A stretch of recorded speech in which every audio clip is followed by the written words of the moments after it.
Welcome to the Nourished Child Podcast, a show about childhood nutrition, feeding kids, and dealing with the ups and downs of growing a healthy child. Here's your host, registered dietitian and childhood nutrition expert, Jill Castle. Hello, friends, and welcome back to the Nourished Child Podcast. I'm Jill Castle, your host. I'm a pediatric dietitian and founder and CEO of The Nourished Child, which is a website full of parent education resources and the podcast.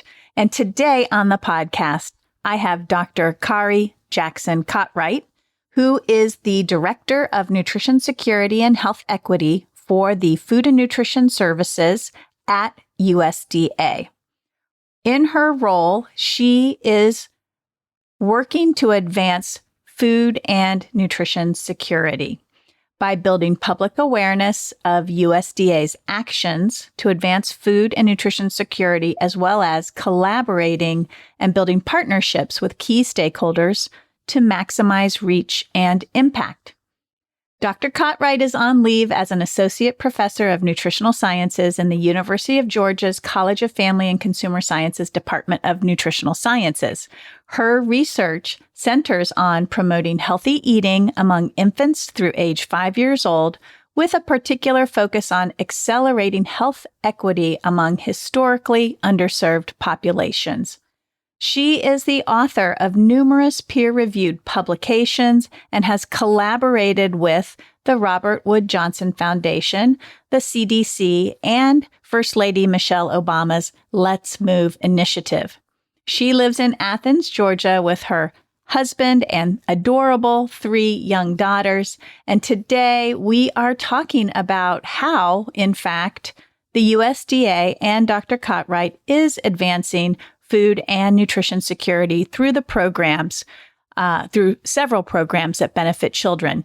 Now, there are more programs that are benefiting other individuals in the United States, but because this is a child nutrition podcast, we are going to focus in on programs such as WIC, the summer food program, school meals, and her passion project, which is making MyPlate a household name. So without further ado, here is Dr. Cotwright. Hi, Caree. Welcome to the Nourished Child Podcast. Hello, Jill. Thanks so much for having me. It's a pleasure to be here today. It's a pleasure to have you here. I feel honored to have you here, and I want my guests to understand who you are and what you are doing on behalf of USDA. Sure. I'm so delighted to be here as well, Jill. And I'm really honored and humbled to serve in this role at USDA. So I am the Director of Nutrition Security and Health Equity at USDA, and I sit in what we call the Food and Nutrition Service.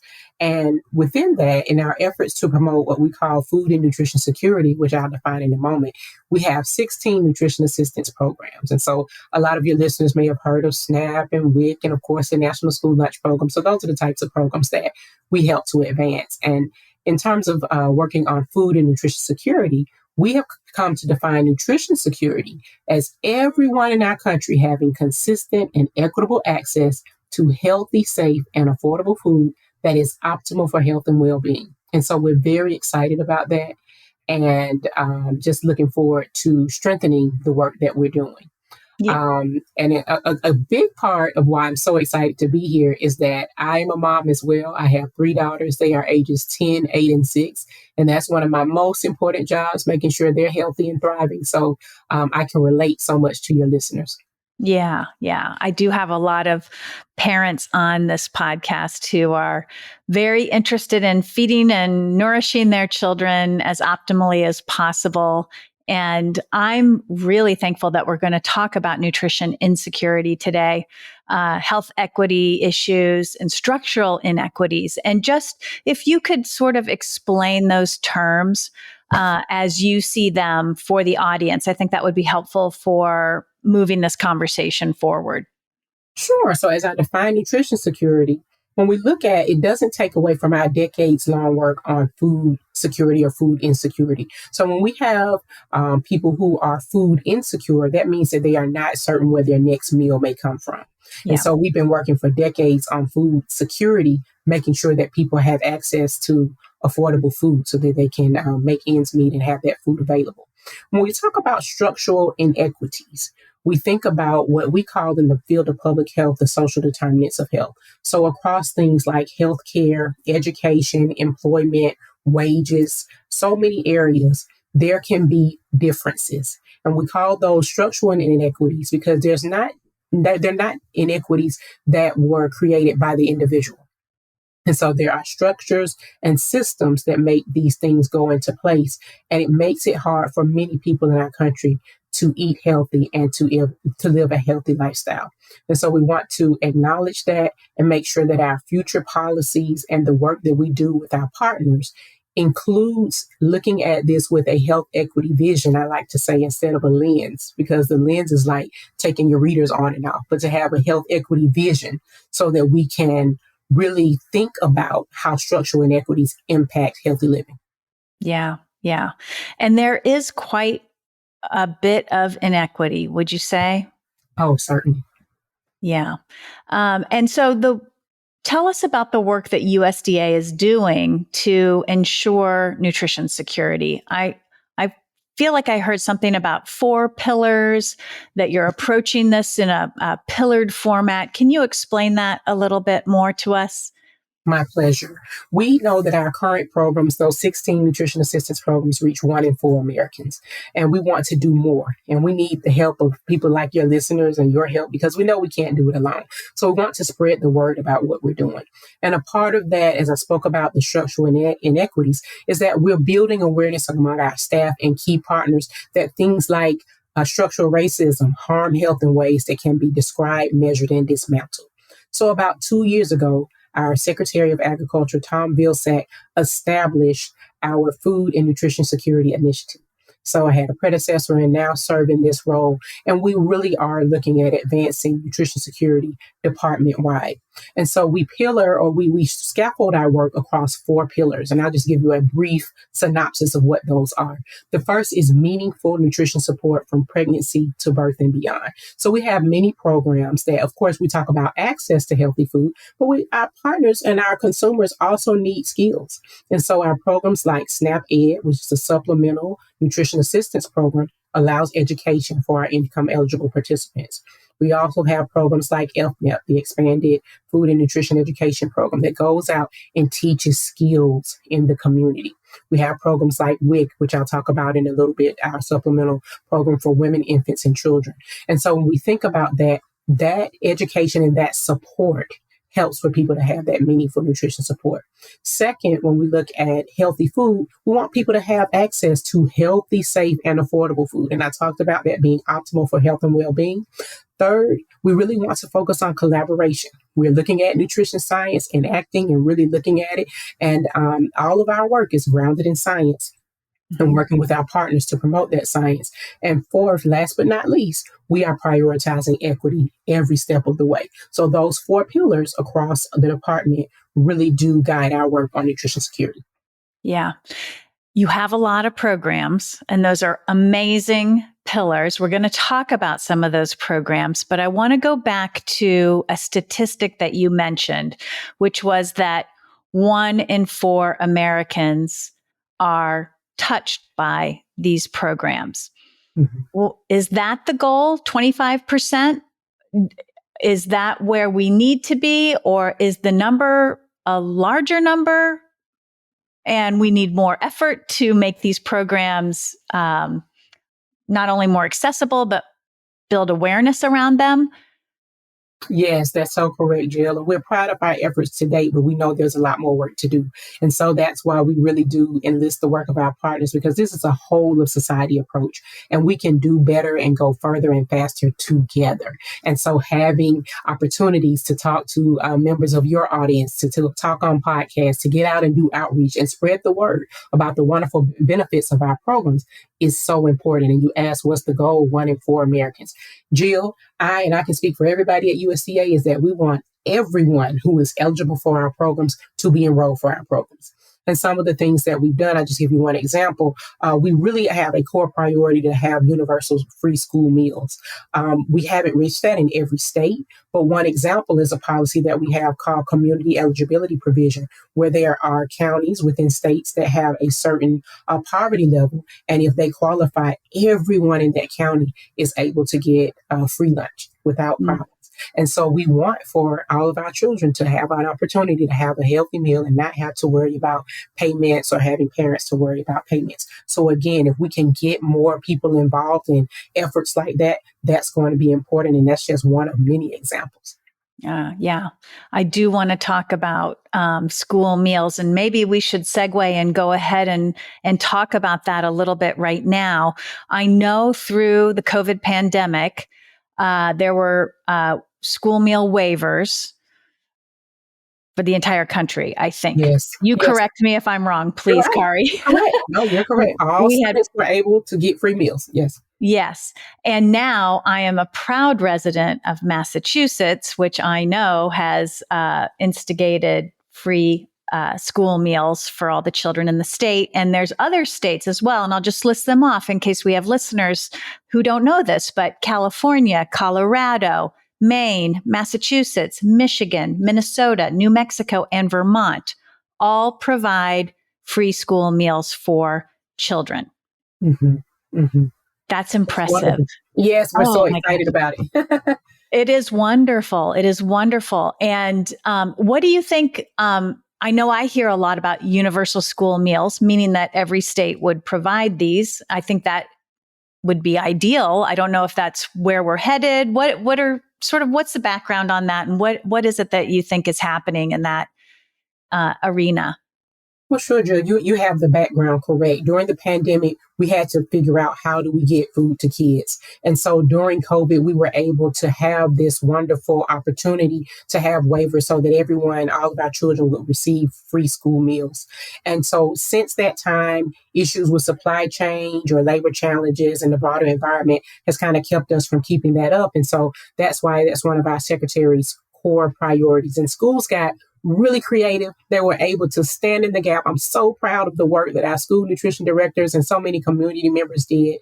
And so we are really still promoting this ongoing effort to benefit all of our students. And when you think about it, the White House Conference on Hunger, Nutrition, and Health really did help to bolster that because it showed how important our child nutrition program. And I just want your listeners to know that the National School Lunch Program serves more than 30 million children in our country each day. And the National School Breakfast Program serves about 15 million children. So as a part of our administration's efforts, we really are working on promoting this healthy meals for all approach, working with states, working with partners so that we can have high quality meals for our children that they don't have to worry about that payment. So we talked about that as well. So one major step is really working with Congress to make sure that we can ensure this. And then, it depends upon our states. And so we've had a lot of challenges, but we've had a lot of things to celebrate, like the list of names that you talked about. And we're just excited about different ways that we can support states as they are working toward having healthy school meals for all. Yeah. My sister in Indiana works in her son's school as was the head cook, now has stepped down and taken a lesser role. But Wow. She used to tell me all the time about all the things that they did to create access to meals for their families during the pandemic. It was incredible what they were doing. It is. It is. And it's still, people who are doing school nutrition have a love and a passion for it. And it's so important because we know that there are many children that may be the only or the healthiest meal they receive all day. And so we want to make sure children have access to that all over the country.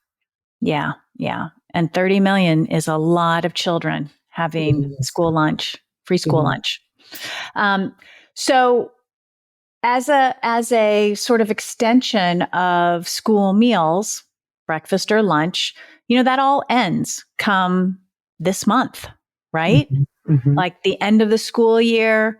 And what happens to children who have been receiving school meals on a daily basis or school breakfast through their school system. What happens in the summertime? Oftentimes, we have what we call a huge summer hunger gap.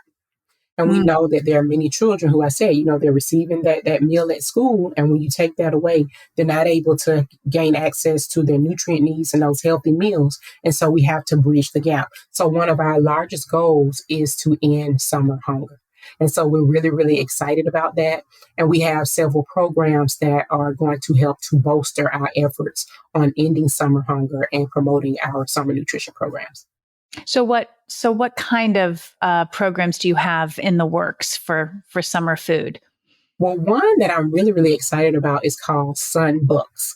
And so Sunbooks allows for, it's in addition to, not instead of, if some of our participants are on SNAP, but over the course of the summer, they'll all get a benefit of at least $40 per month to help to purchase things like fruits and vegetables and purchase more things for summer to bridge that gap. So you have these supplemental benefits in addition to your SNAP benefits to purchase more food during the summer, which makes sense. And this kind of builds off of the work that we did on pandemic EBT. And so we saw how successful that was and have really worked, and Congress has worked to make sure that we're able to roll out our summer EBT program. We also have different ways for our rural communities to access food. And so oftentimes in rural communities, it can be a barrier to get to a community center or to have a sit down meal. And so now we have non-congregate meals where people can take meals, grab and go in rural settings, and then they'll have the access to that. And so again, we have this umbrella that we call SUN programs, summer nutrition. And I'm so excited again about the branding and rolling that out, and that'll roll out very soon. And we do have many states. I think we're at, I won't quote it, I think we're at 46 states and tribes that have already committed to doing our Sunbooks program. And then we're not giving up. We're going to continue to roll it out, and we hope we'll gain traction with all of our states and tribes. And how does that, from a practical standpoint, how does that roll out? Do the families come to the school to get their meals, or how does it get executed? Right. So traditionally, we had our summer, or we still have our summer food service program. And now we're calling that Sun Meals. And what would happen is we would have different sites, summer food service program sites, and they would get the meals out to the children who are eligible in different zip codes in different areas. Now, with the provision from Congress, the parents will have to fill out their eligibility paperwork. But once they do, then they are eligible for the programs. And we are so excited about it because our programs currently are reaching 1 in 6 children who are eligible. But now that we have these different methods, our Sun Meals to Go, which I told you about, that meal delivery option, and our Sunbooks, then we're going to see this increase that we hope to see in terms of having more summer grocery benefits and having more of our participants have access to this healthy food. That's awesome. That's awesome, especially for the families who really need it. You know, I know that Yes. many families still have to work during the summer, right? They don't get to take the summer off and be home with their children and cook and all of that stuff. And so it is a really meaningful assistance for continuation of support after the school is out. And I'll share something with you too, Jill. There's a summer kid site finder that it's a website, and your parents and listeners can go to that, and then they can find the areas where we will have those available. So I will send that to you, and we can share that as well with the listeners. Oh, that would be great. I can post that link with the show notes. So that would basically help families locate where they could pick up Sun Meals or the Sun Meals to Go. Yes. And through we've done piloting work with this. And I just want to give you one more nugget that we've shown that through summer EBT, we could really, and our summer grocery benefits, we could reduce child hunger by 33%. And that's a big deal. It's Really a huge deal. It's Yeah. a huge deal because when you think about, my lens is kids' nutrition and what they need to grow and develop and their brains to function well and to learn and remember, and food really matters for that. Yes. The nutrients in food really matters for that. So, I think these are wonderful, wonderful programs, and it feels like such a movement behind these programs. Yes, I think it's so wonderful. I think it's going to be a game changer, and it's going to be very, very exciting. Yeah.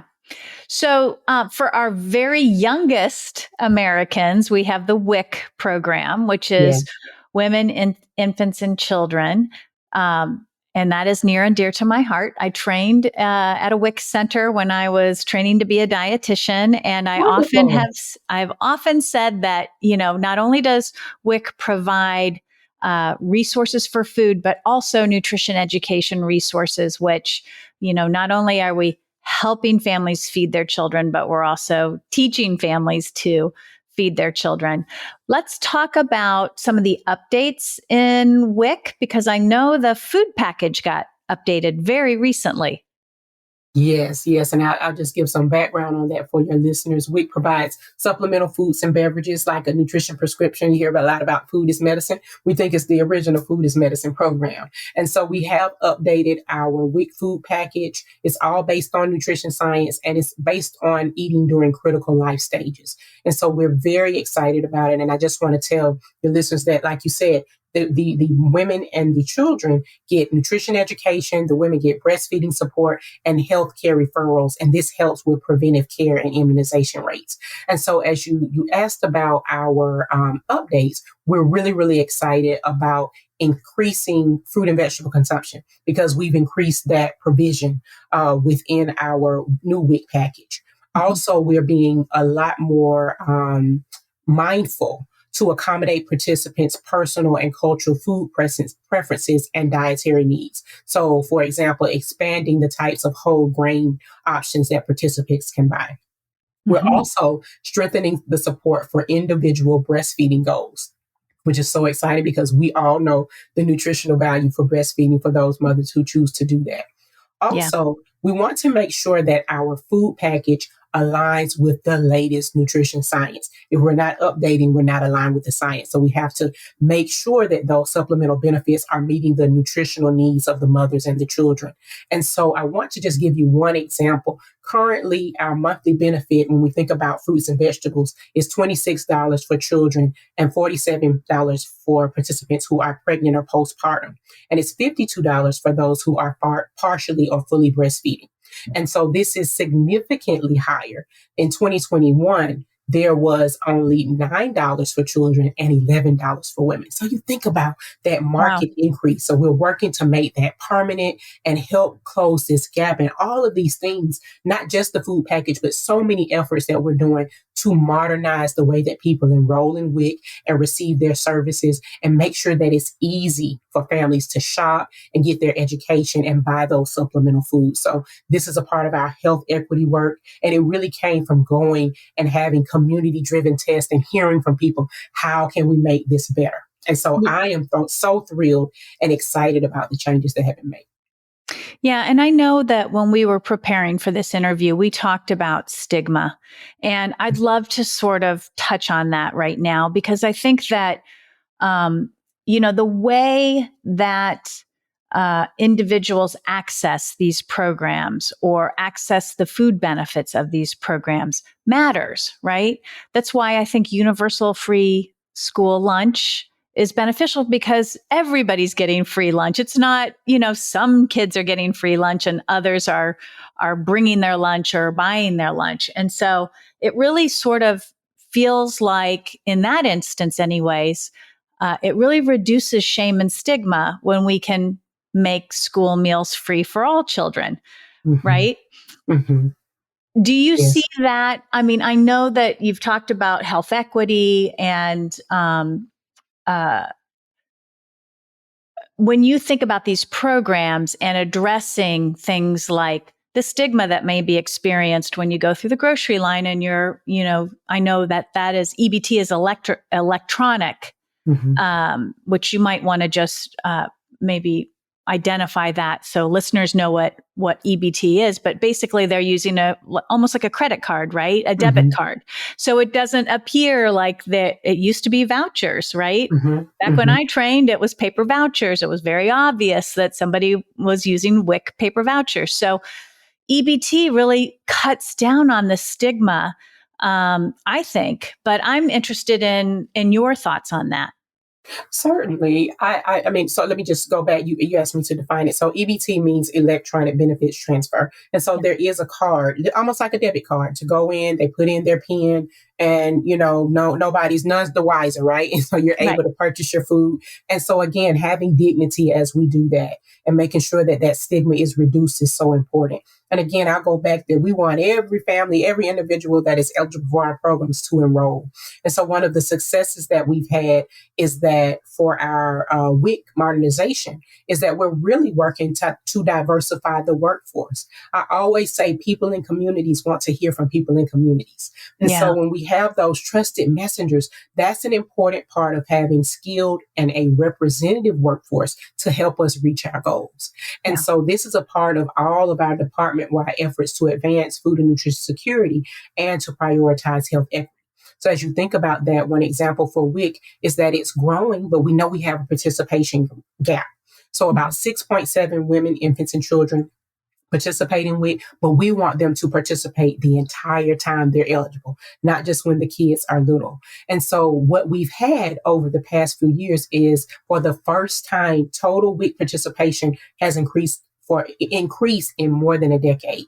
And so that's 6.7, and we want to see that keep going up. And I think it's all our concerted efforts in the community, talking to our participants and making it better, right? Yeah. And so again, doing things better together, even partnering with our healthcare sector to think about how can you give a warm handoff? You're a trusted messenger. How can you inform your patients and consumers about the benefits for these programs? And I think that helps to decrease the stigma because we want everybody to know these are your benefits. These are supplemental. These are helpful to decrease, food insecurity and make sure that you have what you need because everybody takes pride in feeding themselves and feeding their family. Yeah. Great answer. Thank you for that. Your other passion project or area that you're involved in is making MyPlate a household name. Yes. So for the listeners out there who might not know what MyPlate is, help them understand and then why you want to make this a household name. Well, I will gladly do so. It is one of my favorite things as a registered dietitian, promoting our federal symbol for healthy eating, and that is MyPlate. And so I know oftentimes, I'm sure you're even in the field, Jill, and you hear people talking about the food pyramid, and people love the pyramid. But it's time to put the pyramid to bed. So the new way that we express our work around healthy eating and our symbol is the MyPlate symbol. So if your listeners have not seen it or have not heard from it, they can go to myplate.gov and they can learn about it and they can see wonderful tools and resources. And what's so important is that the foundation of MyPlate or this symbol is our dietary guidelines for Americans. And so the dietary guidelines for Americans give us science-based advice on what to eat, what to drink to promote health, help reduce the risk of chronic disease, and meet our nutrient needs. Then the dietary guidelines for Americans are translated into consumer messages in the form of MyPlate. And so if your listeners go to myplate.gov, they'll see tools and resources on how to choose foods for healthy eating, lots of inspiration, lots of recipes, and we are trying to be everywhere. Secretary Vilsack wants for MyPlate to be a household brand. We are on Instagram. We are on X, formerly known as Twitter. We are on Facebook. We are trying to get out there, and I am around the country touring and celebrating the wins we have on MyPlate and spreading the word. Yeah, it really is sort of the ideal balance, right, of foods for families to try to match. So in order to sort of make MyPlate an everyday household name, I think about my husband's in advertising. So I think about commercials and I think about all the marketing efforts and the outreach that goes, into making something a household name. And I have 4 kids. You have 3 kids. They're getting bombarded with messages from all over the place, social media, their friends, their teachers. Everybody's teaching about nutrition these days. Not sure it's always in the best of ways, but at least with MyPlate, we have this science-based, evidence-based symbol of what a balanced plate should look like. Yes. What do you see as sort of the barriers or obstacles to making this a household name? Yes, and one of the things that you just mentioned, Jill, is so important, our marketing challenges. We know that, again, like you said, as a mom of three girls, there is intense demand for their attention when it comes to the marketing of more unhealthy choices. And Yeah. so as we think about that, we know that we have to get out there and do that frontline work. And so the secretary was instrumental in us receiving some funding to go out and do what I'm doing. So to do a MyPlate tour, to hear from community members, just like we did with our WIC modernization. Also to work with partners. We have a MyPlate National Strategic Partnership with 147 partners, and they have rolled up their sleeves and leaned in, and they are helping us to spread the word because we cannot do it alone. And Yeah. so as we talk about and we talk through our partnership, we come up with innovative ways that industry and healthcare and so many sectors that are involved can be a part of the partnership and help us to spread the word. I just came from the National Health Outreach Conference, which really involves extension. And again, that's at every land grant university. So thinking about how do we get the information out through existing models as well. So doing the collaboration, getting it out there and making it exciting for our consumers, I think is so, so important. And so we're so glad to be on social media and to have fun ways, even commercials. You'll be surprised. I hope you see some soon, Jill. Oh, good. So we're getting the word out, yes, about MyPlate. That's great.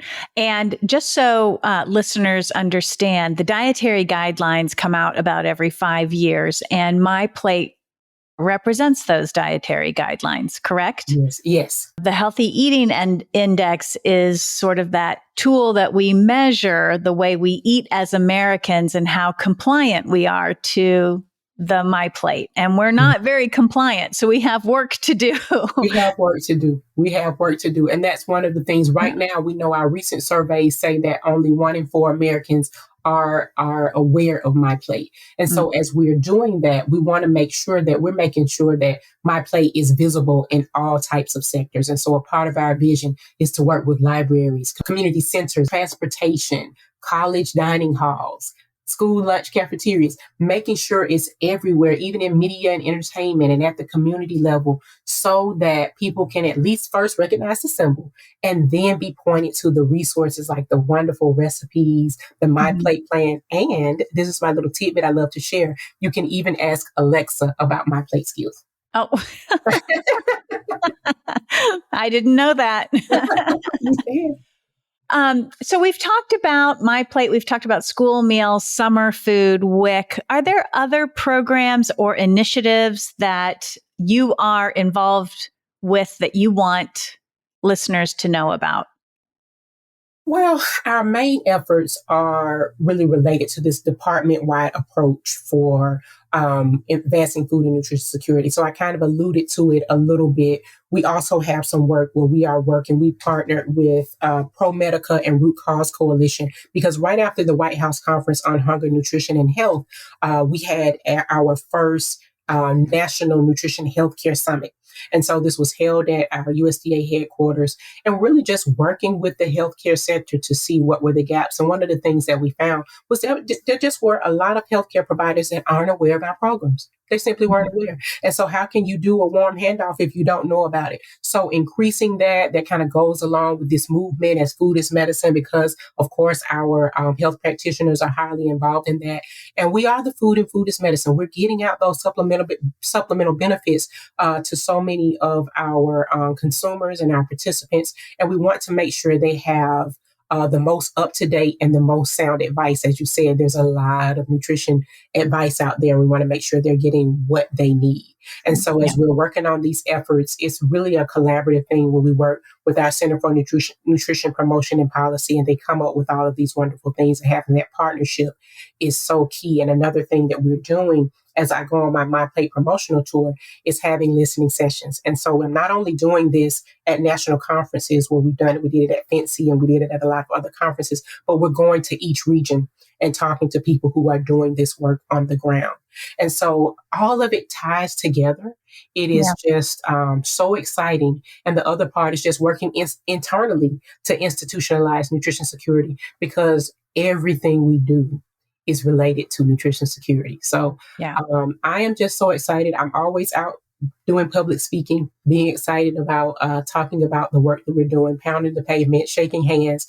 And I just want your listeners to know that I'm always willing to listen. And so one of the things that I do is I give out my email. It is caree.cotwright@usda.gov.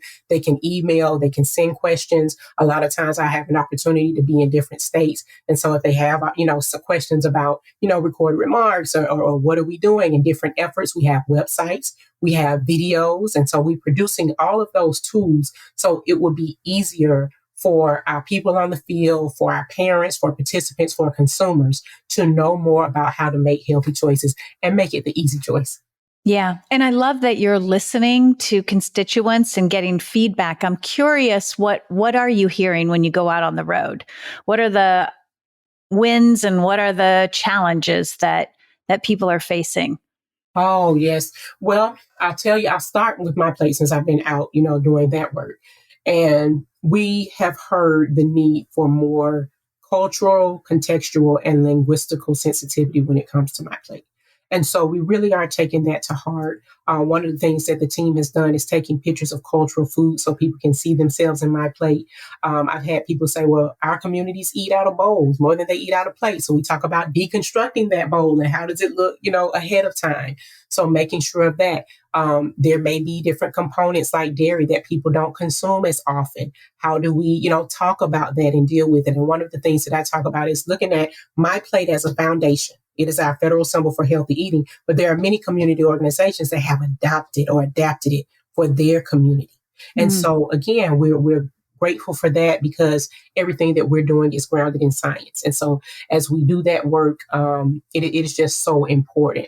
The other things that I hear are it's not always the challenges. There are many celebrations and so much appreciation for the work we're doing across the board. Our programs in NIFA like GusNIP, which is a produce prescription program, has had so much success that I'm really, really excited about. And again, our efforts to improve WIC, just this whole suite of what we talked about, improving WIC, improving school nutrition standards, and ending summer hunger is just key. And so what I'm hearing around the country is that everyone is excited. And this is a special time with so much momentum to make change. And I just give a talk and I say, we want everybody on this vehicle for change, which I say, get on the bus and come along with us because we need so many partners to help us achieve this goal of being nutrition secure in our country. Well, it definitely feels like there's some really good momentum going and some really great progress. So it's been a pleasure to have you on this show and hear the efforts of you and USDA and building nutrition security and really prioritizing that. I think it's so important to the success of every human being on this planet. Yes. So thank you for that work. And thank you so much for coming on the show and sharing all of this with us. Well, it has been a pleasure to be here. Thank you for the work that you're doing with this successful podcast and reaching your listeners and allowing us the opportunity to share today. Thanks, Jill. You bet. That's it, folks. I hope that you learned a lot about all the different programs available to families who need support and assistance for their children.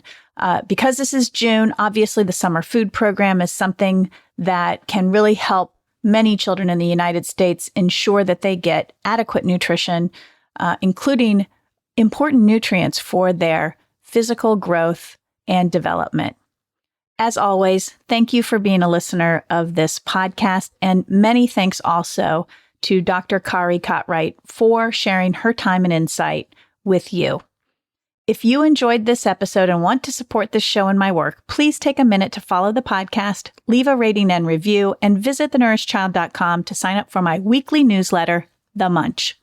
You can also follow me on Instagram at IamPDRD, and don't forget to take my Healthy Habits quiz on thenourishchild.com and get your copy of Kids Thrive at Every Size: How to Nourish Your Big, Small, or in-between child for a lifetime of health and happiness.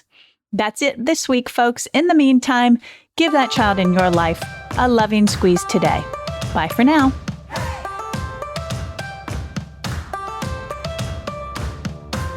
Thanks for listening to the Nourished Child Podcast, where the #1 goal is to help you grow a nourished child inside and out.